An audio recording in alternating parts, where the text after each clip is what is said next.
What is up, everybody? Welcome back to the Mr. Will Show. I am Thomas, and I am here today to talk, about a couple of things. For one, the Fantastic Beasts 3 Secrets of Dumbledore trailer dropped a couple days ago, and I wanted to give my take on that. And also, I wanted to, basically to just kind of share my thoughts on, my feelings right now towards the Harry Potter fandom. Doesn't it feel like there's this upwelling of content that's coming out? We have the Harry Potter quiz show taking place right now with the finale coming out this Sunday. We have the upcoming reunion with the original OG cast that's set to air on New Year's Day. I really am so looking forward to that, and I know you guys are too.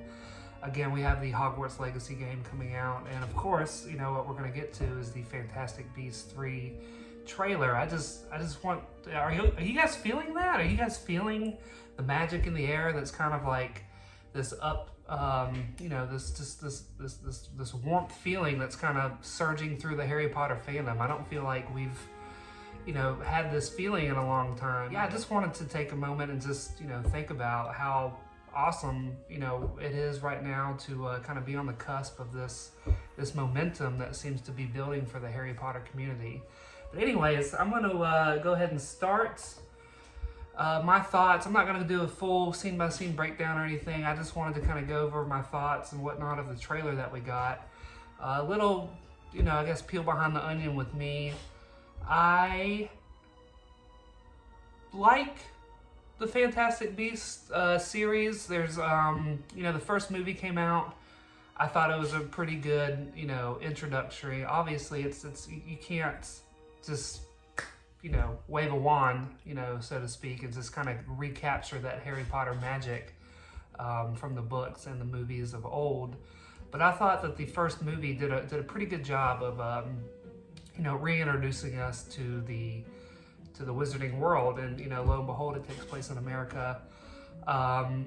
Most of the cast is really really good, really spectacular in their roles. The storyline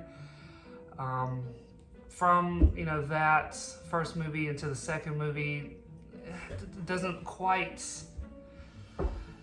I don't know. I don't even know what the word is really. It just doesn't quite mesh well. It's almost like the kind of sequel Star Wars issue with execution story-wise. Again, character-wise, I think they're all really well performed. And again, when it comes to the term Fantastic Beasts and where to find them, great first movie. But if you kind of notice in these last two movies that are coming out, the title Fantastic Beasts and Where to Find Them, it's getting smaller and smaller, and I think that's kind of the reason behind that is because, is this a Fantastic Beasts series, or is this a Dumbledore prequel? Is this a Grindelwald and Dumbledore prequel going on? Where does Newt fit into this, and why is this Fantastic Beast? I can't help but escape that thought every single time that I watch, especially Crimes of Grindelwald. What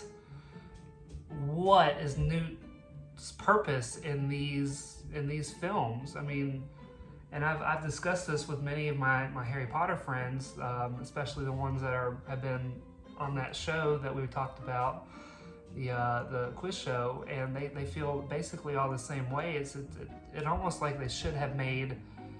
They have the foundation to make a great Fantastic Beasts series of films and a Dumbledore, Grindelwald, prequel, whatever you want to call it, series of films. And it's just the way that the filmmakers and the writers and J.K. Rowling herself, I guess, are trying to blend those two storylines in together. It just really doesn't sit well, especially with the last movie with Crimes of Grindelwald.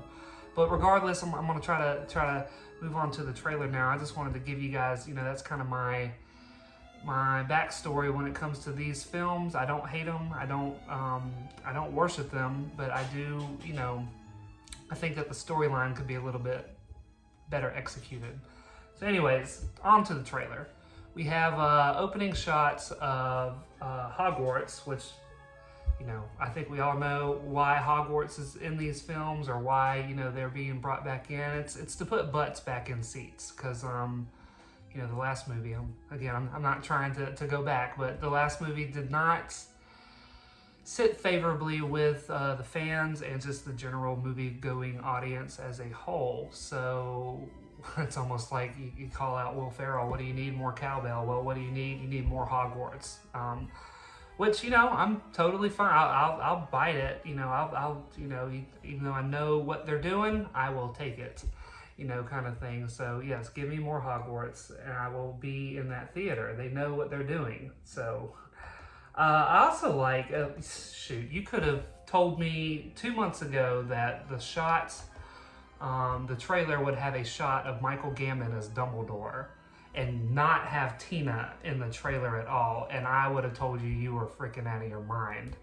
But here he is, and I love this. When I saw this and I saw Dumbledore, obviously I think this is in Half-Blood Prince, and he's, I think the next shot is like him holding the Horcrux, Tom Riddle diary, and tucking it away.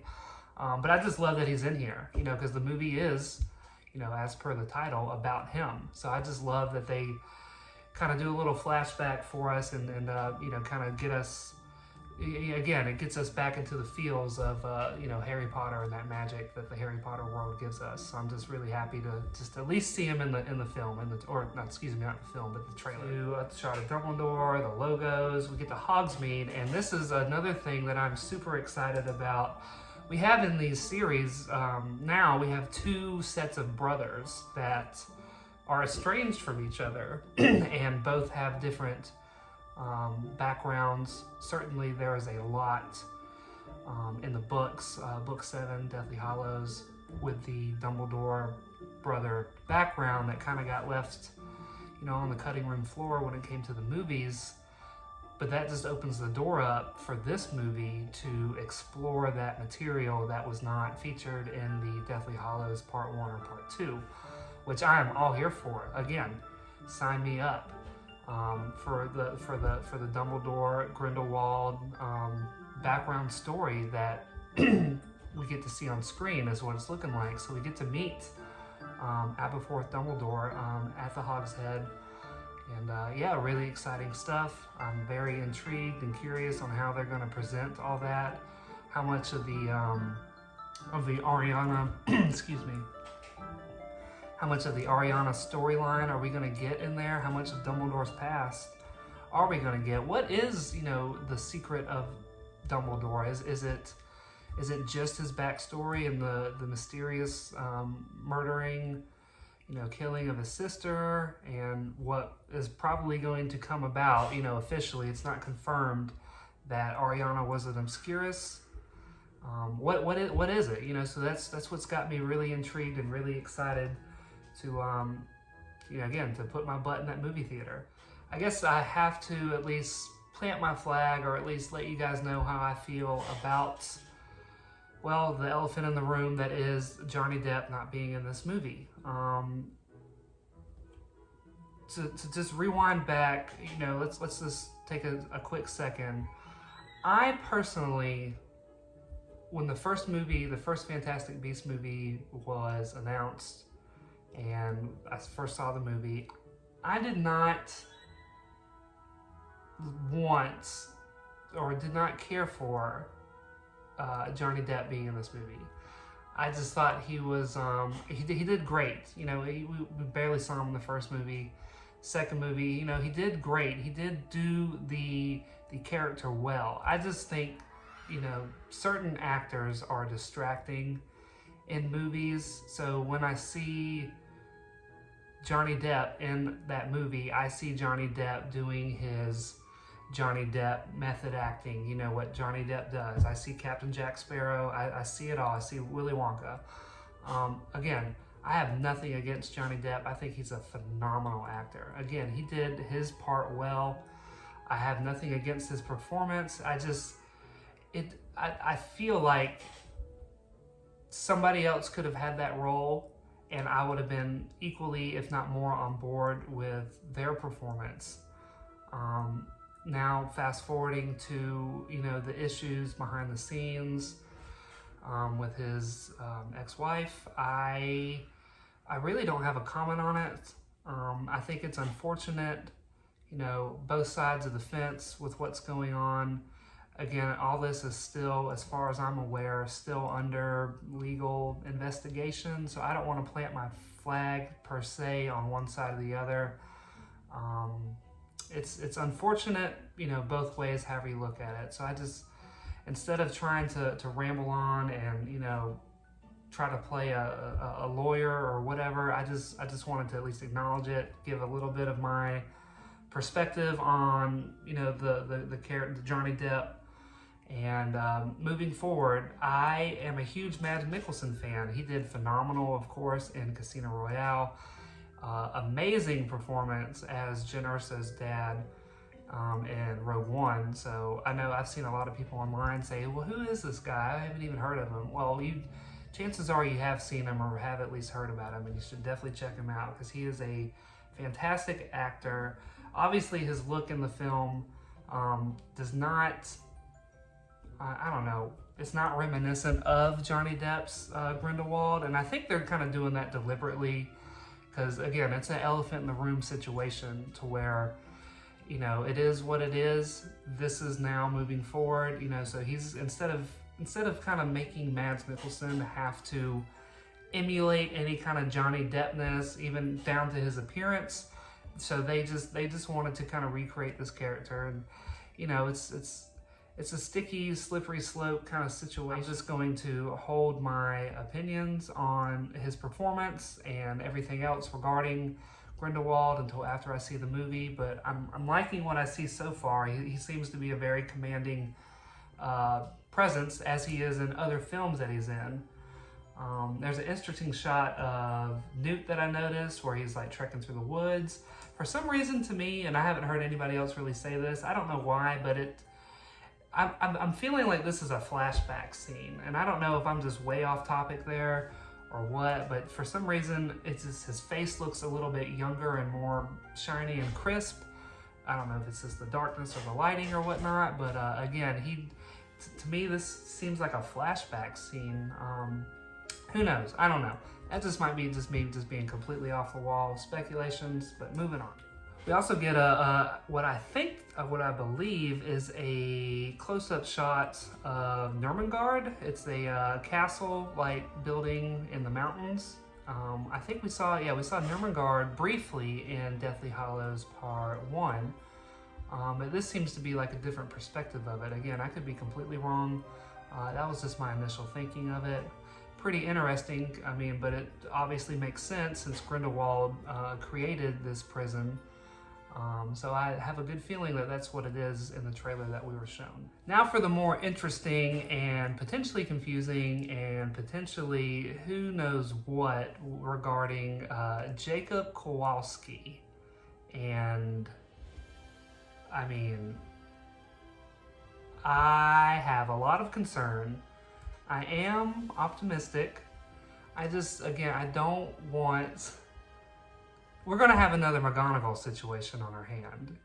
McGonagall being negative 7 years old in these movies, these writers, and J.K. Rowling herself having no idea what's going on with their own rules and their own logic. That's my biggest concern. I know it's a lot of other people's concerns. How does a Muggle use a wand? How does a Muggle see Hogwarts? How does a Muggle walk through Hogwarts? The teaser trailer, I believe, showed him using a wand, or at least he had it out in some capacity. Magic was happening around him. I am concerned. I do not like retconning details and information. Canon is important to me. It's important to the fandom to have a continual, explanation of how the world works and the rules that are set up. It's interesting, but again, all they got to do is say, well, Kowalski is actually a descendant of Hexiba Smith. Who knows? I don't know. I think, so for those of you that don't know, Kowalski, if you look up the origin name or whatnot, translates loosely somehow to the word Smith. So there's already theories and speculations out there that he's a descendant or related to somehow Hexaba Smith.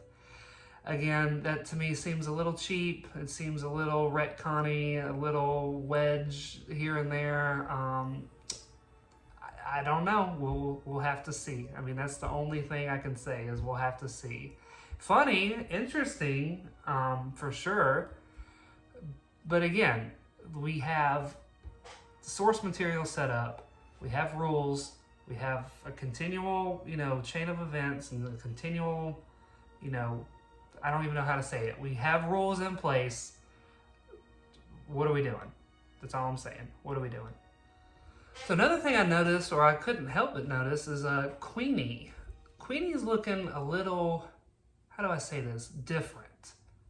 There's a shot of what appears to be, again, this could be like a flashback, vision, dream sequence kind of thing, where Queenie and Kowalski, Jacob, shares an embrace, what appears to be in his bakery shop in New York, which, if all this is taking place in Europe, that tells me that it's probably like a vision scene. On top of Queenie, she just looks different. You tell me, does that not look like Queenie? What's going on there? Is it just because she's kind of more tempted towards the dark side with Grindelwald? So she just gets a little bit of a minor makeup upgrade? I don't know. You guys tell me. So just a little reminder that this is Fantastic Beasts 3. We get to see a couple of creatures, which these looks like some kind of awesome fire crab things, which again, I'm here for it. I'm here for Fantastic Beasts. I'm here for Grindelwald and Dumbledore backstory, but it's just how does it go together? That's what the fans kind of want to know. That's what I want to know. How does this go together? You got Beast, you got Dumbledore, Grindelwald, Ariana. Huge battle brewing. World War II in the air. 1945. You got Newt and Pickett. What's going on? How are we doing this? But anyways, the beast scene here looks really cool with the crabs and the them having to walk through. And again, kind of harken back to what I was saying earlier. We have two sets of estranged brothers. We have the Dumbledores and their backstory, and we also have Newt and his brother Theseus. And it's going to be interesting to dive a little bit more into their relationship, because obviously there's something going on to where there's a very almost bitter kind of relationship going on with those two, and it seems to me that they're kind of having to be forced together to combine forces and put aside their differences to achieve whatever their goal is to stopping Grindelwald, I'm assuming. So yeah, interesting scene with the good humorous moment. It kind of reminds me in a way of Indiana Jones and the Last Crusade, where they're under the tombs in the library and sneaking around rats. So that's the first imagery that kind of popped into my head when I was watching this, and obviously it seems pretty funny. So I guess Credence got missed his trip to the barber or two, and now he's got some long hair. Again, everyone I guess is getting a little minor makeup upgrades, but it looks like we're going to get a couple of good fight sequences. It's kind of sprinkled throughout this trailer, so I'm guessing or assuming based on the set pieces that it's going to be sprinkled throughout the film itself. Credence versus Albus Dumbledore, and obviously Dumbledore's not one to charge into battle and whatnot, at least as far as we know. So it's going to be interesting to see Dumbledore fight but kind of hold back, and Credence unleashing what he's got in his back pocket with the Obscurious, and now he's got a wand. He just found out he's magical and can use wand and harness magic, and apparently is a Dumbledore. Again, we'll see. We'll see how that goes, but it's going to be interesting to see them duke it out in the couple of clips that we got in the trailer. To see how that goes. Again, want to be optimistic as I can about it and hope that everything, makes sense in the end. That's kind of where I'm at right now. So one of the last shots in the trailer is the Room of Requirement, and my favorite thing of Hogwarts is the room requirement, and I'm sure with a lot of you guys, it's the same thing. It's just this wonderful place. It's just it's a magic box inside of a magic castle where anything can happen. One of those, again, apparently being Jacob can be there. But what also seems to be there, from what I gather from the trailer, is some kind of portkey device, which we, to the best of my knowledge, have no inkling about whatsoever what that is. It looks interesting and I'm intrigued. Again, you put this movie in Hogwarts, I will be in the theater. The people writing this movie know that. The Harry Potter fandom know that. That's what sells tickets, is familiarity and nostalgia. They know that. So they got me. And they got y'all too. The biggest standouts, or the highest praise I can give the Fantastic Beasts series, is Hufflepuff recognition. 3 points to Hufflepuff. I mean, Newt Scamander, A. Bigger, equal to, if not bigger than, Cedric Diggory himself. May he rest in peace. But honestly, I'm really proud of, the minority houses getting representation here. And I'm speaking as a Ravenclaw, which I'm not even going to comment, There's that meme, of like Dumbledore holding up Gryffindor, Slytherin drowning in the water, and then down below is Ravenclaw and Hufflepuff. That's how we feel, certainly with the movies. So I'm thrilled that the minority houses are getting love. So for Dumbledore to even though it's just 3 points, those 3 points are special. So I'm just really happy that that's included. It's funny. Again, being at Hogwarts, being in the Great Hall, it's an awesome time. I'm here for it. Even though it doesn't make sense, one of the last shots, or the last shot, with Jacob sitting there eating his breakfast, interacting with the other kids, it doesn't make sense to me. Don't know how that's going to happen or how it's going to all go down. But again, they're kind of, Jacob's the comedic relief, and he delivers a comedic line. It's really funny. Got this for Christmas. So yeah, it's funny, but at the same time, terrifyingly worrisome with how this is all going down. I hope it makes sense, and I hope it's not stupid. And I'm saying that honestly as I can. So yeah, that is my broad review of Fantastic Beasts, The Secrets, plural, The Secrets of Albus Dumbledore. Let me know what you guys think of the trailer, and what do you guys think of the quiz show that's going on. Again, it's wrapping up this Sunday. Let me know what you're planning on doing for New Year's Eve, how you're going to be celebrating, watching the reunion.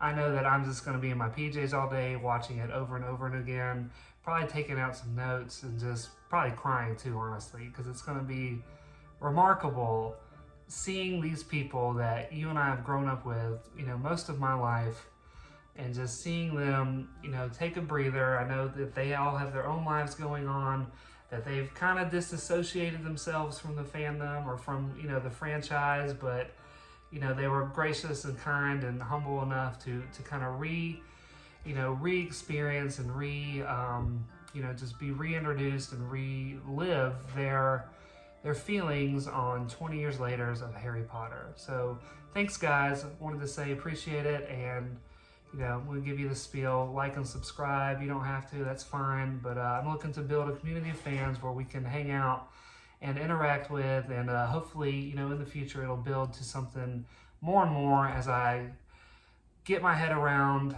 how to be a better YouTuber, and how to be a better, person, to put myself out there with Harry Potter content, because believe me, Harry Potter is something I care about truly, and always will. So thanks, guys. Have a good night.